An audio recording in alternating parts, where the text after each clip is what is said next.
Hello, and welcome back to the channel. Today, as usual, we'll go to the top 10 banknote sales, this time of auction houses from the last month, and we are going to start at number 10 with, well, it's an unissued banknote. I'm pretty sure that this was probably a proof at this point, completely black, for 2 francs for the Belgium Congo. This was during the Second World War. This banknote, I admit I had never seen before. This 12A sold for a bit north of $5,000. Also close to that, at number 9, something that happens to be usual in these top 10s, and yet again here, Palestine.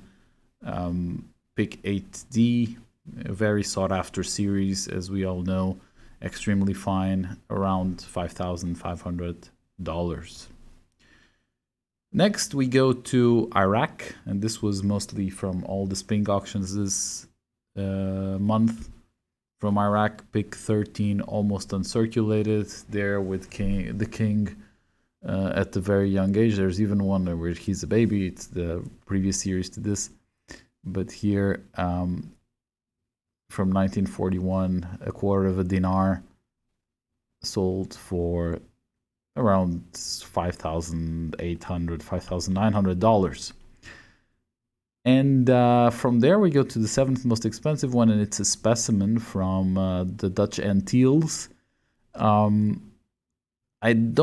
completely dislike this series, to be honest. I know that it's a bit fascinating, but I just don't like the design.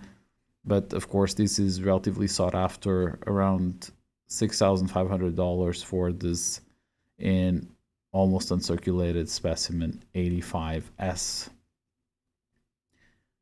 Then we go into a bit of local banks in the UK, as always, this Spink auctions do. So Belfast Banking Company Limited, £50 from 1917, so during the First World War.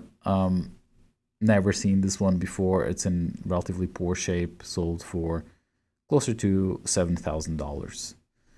Then pick number 5, a specimen from Japan. Japan doesn't appear that often in any of the tops, but they have some very expensive banknotes. This is pick 45S, 1,000 yen during Second World War and the Second World War.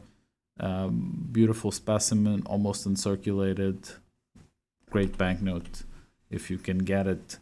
And then we go into the more expensive stuff. So here's a cancelled specimen from the Board of East Africa, with the king there. This is 1947, so shortly after the World War. This would be a tremendous amount of money at the time, 10,000 shillings out of Kenya, actually paid in Nairobi, I would say, or at least signed in Nairobi. This was probably used only for intra-bank transfers, but this is actually a specimen. It looks uncirculated here, includes envelope, 7,000 pounds, so that was close to $9,000. Then at pick 3, and again another specimen. Of course, specimens are getting more and more value because their rarity is just completely outside of the norm.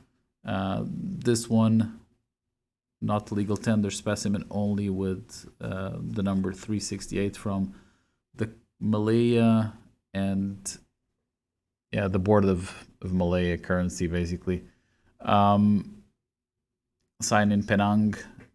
Not the most beautiful banknote, also relatively small. Pick 4A, sold in very fine for somewhere close to 10,500 USD.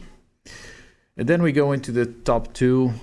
First one is Zanzibar. Any banknote from Zanzibar will always make one of these tops. This one, pick number 2 for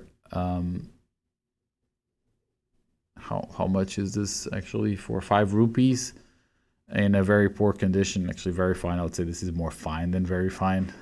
Fine minus, but of course these banknotes are extremely rare.